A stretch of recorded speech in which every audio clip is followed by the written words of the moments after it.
क्या ऐसी चीज़ है जो आपको लगता है कि अभी के सीईओ में या फाउंडर्स में फंडामेंटली ही रॉन्ग जा रही है या फिर वो गलती कर रहे हैं कहीं ना कहीं?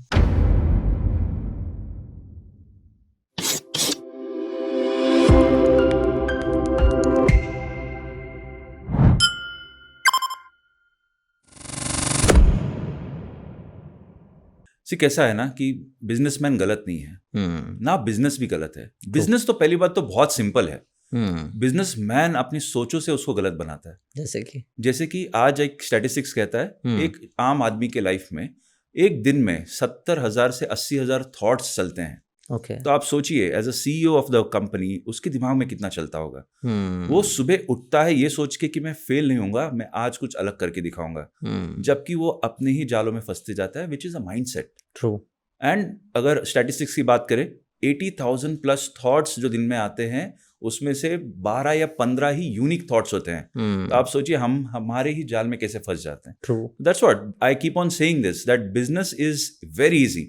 बिजनेस करना बहुत आसान है और बिजनेसमैन ही उसको टफ कर देता है। कैसे? जैसे कि हम खुद ही अपने जालों में फंस जाते हैं, हम खुद ही अपने थॉट्स में फंस जाते हैं। एंड आज देखिए बिजनेसमैन के लिए आज मार्केट टफ है, बाहर कंपटीशन बहुत है, और ये कंपटीशन के चलते the focus remains majorly on the profits. True. कि मैं प्रॉफिट्स कैसे लाऊं, मैं नए क्लाइंट्स कैसे लाऊं। So there is always rush of getting new clients. True. So coming to the point that a person who is there in business, the fundamentals if there are not right, तो उसकी focus, attention span, ये सब चलती है for the profits. True. And जब profits के पीछे भागते हैं तो roots कहीं ना कहीं शेक हो जाते हैं। So ऐसा भी होता है कि अभी ये मेरे साथ भी हुआ है, तो मैं बहुत अच्छी तरीके से शेयर कर सकता हूँ कि जब मैं मेरे एक फर्स्ट बिजनेस में था, पहले तो बहुत जोश था अंदर से, यार मैंने भी एक कुछ तो नया बिजनेस बना दिया। And I was CEO of that business. अभी चीफ एग्जीक्यूटिव ऑफिसर, मैं कहता हूँ it is not chief executive officer, it is chief everything officer. तो मैं ही लगा पड़ा हूँ सेल्स लाने के लिए, मैं ही लगा पड़ा हूँ मार्केटिंग करने के लिए, मैं ही लगा पड़ा हूँ ऑपरेशंस करने के लिए, मैं ही लगा पड़ा हूँ क्लाइंट्स की सेटिस्फैक्शन के लिए, उनकी सारे रिक्वायरमेंट्स को फुलफिल करने के में, और प्लस मैं इसी के साथ साथ अपना फाइनेंस और अकाउंटिंग भी मैनेज कर रहा हूँ। इसमें कोई बुरी बात नहीं है, कोई बुरी बात नहीं है। सारे न्यू एंटरप्रेन्योर्स को ये फेज से जाना पड़ता है, but there is a point when Ramu Kaka बनना बंद करना पड़ता है अपने बिजनेस का, और हमें उसको स्ट्रैटेजिकली फाइंड आउट करना पड़ता है that how we can not be the chief everything officer and become the chief executive officer. और ये जब मेरे साथ मैंने आइडेंटिफाई कर लिया, तब तक ऑलरेडी मैंने 3 बिजनेस गवा चुके थे। और उसके बाद मेरा अलग सीईओ का रूप जन्म हुआ, जहाँ पे मैंने स्टैटिस्टिकली पूरे फंडामेंटल्स पे काम किए और बिजनेस के रूट्स को काम किए, एंड तब जाके प्रॉफिट्स आने चालू हुए। सो अभी आप बता रहे थे बिहाइंड द सीन्स की जो सीईओ है उसकी एक अलग डेफिनेशन आपके लिए है, उसके बारे में बताइए। बाकी लोगों को ऐसा लगता है कि चीफ एग्जीक्यूटिव ऑफिसर यही एक बहुत बड़ा डेफिनेशन है सीईओ का। मेरे लिए ऐसा नहीं लगता। क्यों? कि मुझे ऐसा लगता है वो चीफ एग्जीक्यूटिव ऑफिसर नहीं है, वो चीफ एवरीथिंग ऑफिसर है। ओके। एंड इसमें कोई बात नहीं, ओके है ये, क्योंकि इनिशियली सबको फेस से जाना पड़ता है। ट्रू। बट कहीं ना वो एक स्टॉप करने की भी बहुत जरूरत है। मैं एक किस्सा बताता हूँ कि मेरे क्लाइंट है जो अभी अभी जुड़े हैं मेरे साथ, and this person is there in the business for 24 years. True. 24 साल से ये बंदा बिजनेस हैंडल कर रहा है। He is into multi crores of turnover. तो आप सोच सकते हैं कि इतने साल से अगर पैर जमे हैं तो मतलब बिजनेस चल रहा है। इंडियन मार्केट में, आउटसाइड मार्केट में इनका बिजनेस चल रहा है। But he is the only one who open the shutter of the business, he is the one who close the business every day. तो आप सोच सकते हैं कि एक बंदे के ऊपर कितना प्रेशर है। ट्रू। तो चीफ एवरीथिंग ऑफिसर होना गलत नहीं है, बट इसको टाइम टू टाइम रिव्यू करना बहुत इंपॉर्टेंट है कि कैसे मैं अलग अलग स्टेज पे लोगों को लाऊं। जैसे इस बंदे का सबसे बड़ा प्रॉब्लम है ये फैमिली को सपोर्ट नहीं कर पाते हैं, इवेंट्स में जा नहीं पाते, बच्चों का बर्थडे है पर क्लाइंट की कुछ डिलीवरीज है, और बड़े बड़े फाइनेंशियल इश्यूज आ जाते हैं तो खुद बैठ जाते हैं सारे सॉल्व करने के लिए। ट्रू।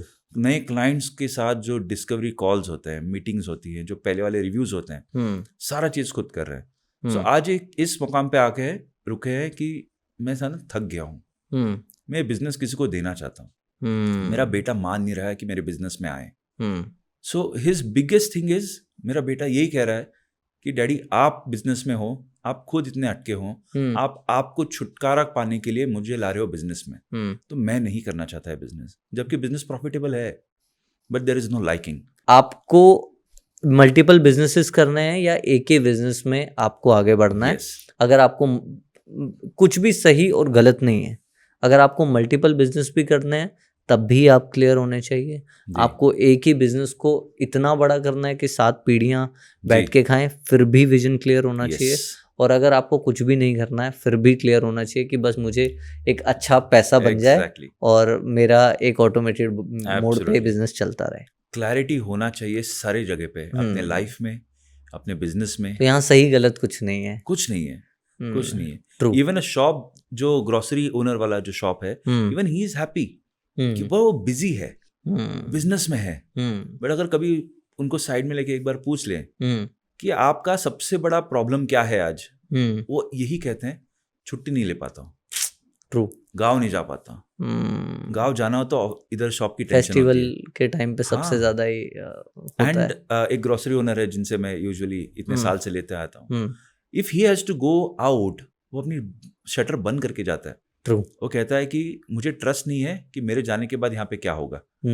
हेंस वो 15 दिन या 20 दिन उसके बिजनेस बंद हो जाती है। And it's a human psychology. True. आप देखिए ना, कस्टमर आज एक जगह पे जा रहे हैं, उसका डेली रूटीन हो गया, सडनली वो 15-20 दिन ना जाए, किसी और के पास चला जाए, बंदा वहां पे चला जाता है। एंड इसी के बहाने ये छुट्टियां भी नहीं ले। Thanks for watching. Hope so कि आपको ये पॉडकास्ट पसंद आया हो। पसंद आया तो ज़रूर कमेंट में बताइएगा कि क्या पसंद आया और किस टॉपिक पर आप नेक्स्ट पॉडकास्ट चाहते हैं, ताकि हमारी टीम आप तक बेस्ट पॉडकास्ट पहुंचाती रहे। और हाँ, सब्सक्राइब बटन दबाइएगा तो अगले पॉडकास्ट का नोटिफिकेशन आप तक सबसे पहले पहुंचेगा। लाइक बटन दबाने से हमें मोटिवेशन मिलती है। मिलते हैं नेक्स्ट पॉडकास्ट पे, तब तक के लिए जय हिंद, जय भारत, लव यू ऑल।